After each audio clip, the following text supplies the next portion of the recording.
जो कि अपने रिसोर्सेज के बारे में था वो कंप्लीट हो चुका है। अभी अपना सेकंड चैप्टर स्टार्ट होने वाला है। चैप्टर का नाम है अपना land, soil, water, natural vegetation and wild life. यानी अपन इस चैप्टर में इन सभी के बारे में डिटेल में पढ़ने वाले हैं। तो स्टार्ट करते हैं। Land, soil, water, natural vegetation and wild life are the main sources for all forms of life on the earth. पृथ्वी पे अगर अपन बात करें, हर एक जो लाइफ है, हर एक जो लिविंग बीइंग है, उसके लिए जो आवश्यक रिसोर्सेज हैं उसकी अगर बात करें तो उनमें सबसे ज़्यादा मेन रिसोर्सेज जो है वो कौन से हैं? वो यही हैं। कौन कौन से?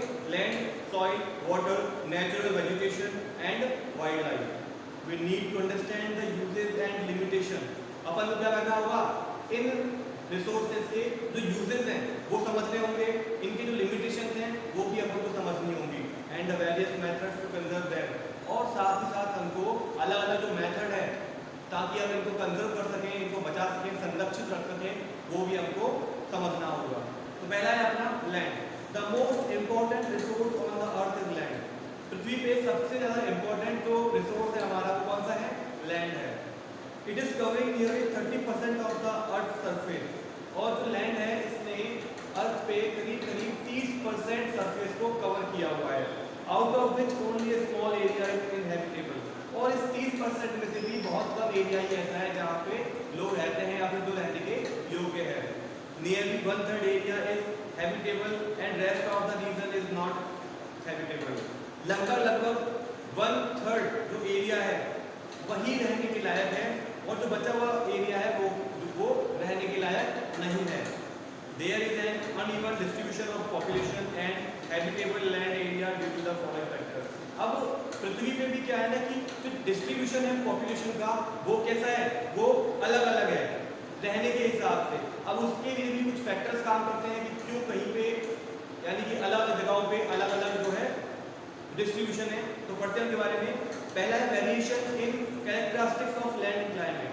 क्या किसी जगह पे पॉपुलेशन बहुत ज़्यादा है, किसी जगह पे बहुत कम है, तो उसका रीज़न क्या है कि उस जगह की जो लैंड है या वहाँ क्लाइमेट है उसके कैरेक्टरिस्टिक्स कैसे हैं, इस पे क्या करता है? डिपेंड करता है वहाँ की पॉपुलेशन का जो डिस्ट्रीब्यूशन है वो कैसा होगा। Uneven topography. यदि किसी जगह पे टोपोग्राफी अनइवन है तो ये भी वहाँ की जो डिस्ट्रीब्यूशन है पॉपुलेशन का उसको अफेक्ट करेगी। Steep slope of mountains. यदि किसी जगह पे माउंटेन्स का जो ढलान है वो बहुत स्टीप है, बहुत तीव्र है, तो ये भी क्या करता है? वहाँ के पॉपुलेशन डिस्ट्रीब्यूशन पे इफेक्ट करता है। Low lying areas which are flooded with water and have water logging. यदि कोई एरिया है जो कि बहुत नीचा है, जहाँ पे बाढ़ का पानी भर जाता है या बाढ़ का वो एरिया ज़्यादातर बाढ़ग्रस्त रहता है, इसके अलावा कोई ऐसा एरिया जहाँ पे पानी भराव की समस्या रहती है, तो ये भी क्या है? किसी भी जगह का जो डिस्ट्रीब्यूशन है पॉपुलेशन का उसको अफेक्ट करता है। Sandy and desert area. यदि कहीं पे सैंडी एरिया है या डेजर्ट एरिया है तो ये भी बिल्कुल अफेक्ट करेगा वहाँ की पॉपुलेशन को। Fertile and thick forest area. यदि कहीं पे फर्टाइल लैंड है, फर्टाइल एरिया है या बहुत ज़्यादा घने जंगल हैं, तो ये भी क्या करता है? वहाँ की जो जनसंख्या है उसको अफेक्ट करता है। The plains and river valleys are generally suitable for cultivation of crops and therefore they are most densely populated area of the world. अगर अपन बात करें रिवर वैलीज की, जिन जगहों से रिवर्स गुजरती हैं, और दूसरा प्लेन्स की, यानी कि जगह कैसी है? इवन है, यानी वहाँ पे ऊबड़ खाबड़ जगह नहीं है, तो प्लेन्स वाली जगह और रिवर वैली वाली जो जगह है इसको बहुत सूटेबल मानते हैं। किसके लिए? कल्टीवेशन के लिए।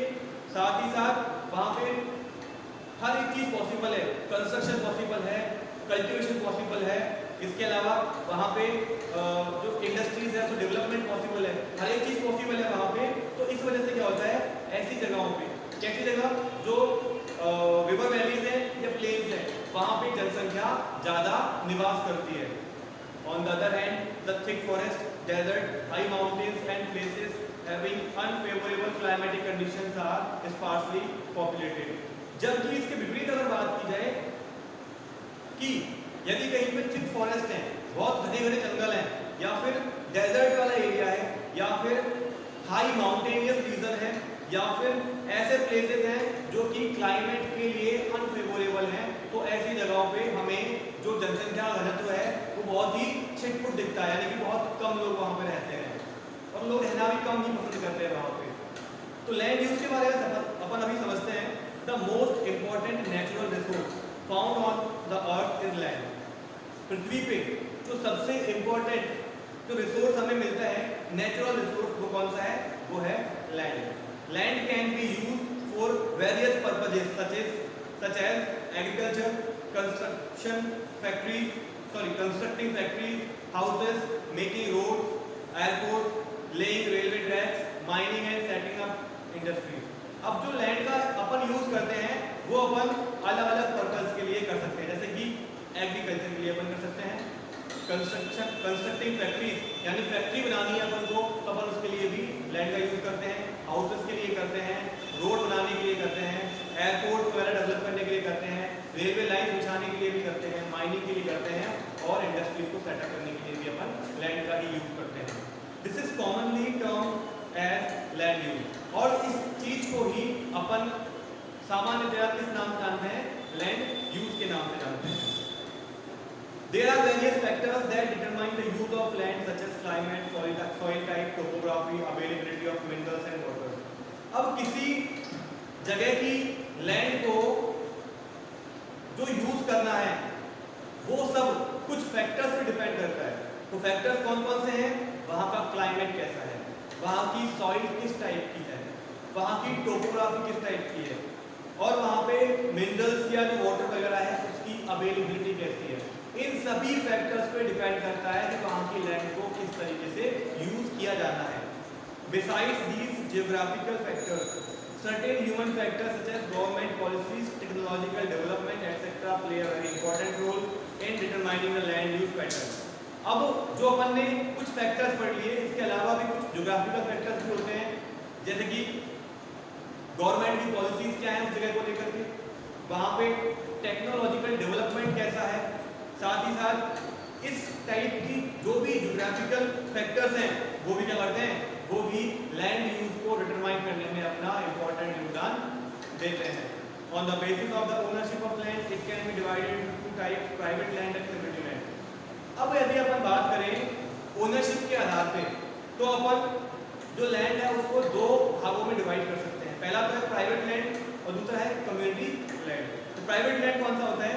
The land owned by individuals, its uses and produce is the property of the owner।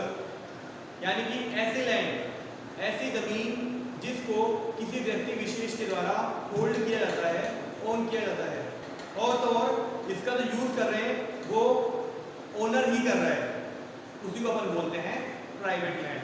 Example, the house is built on your plot is land, plot of land is your property and is private land.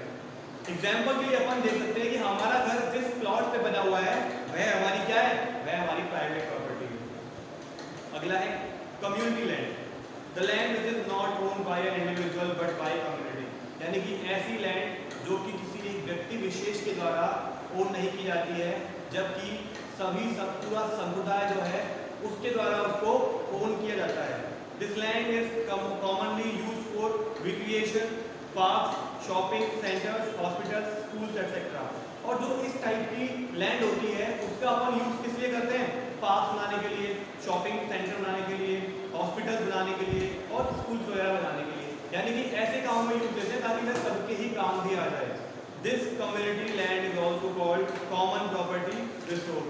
और जो ये community land है इसको अपन common property resource के नाम से भी जानते हैं।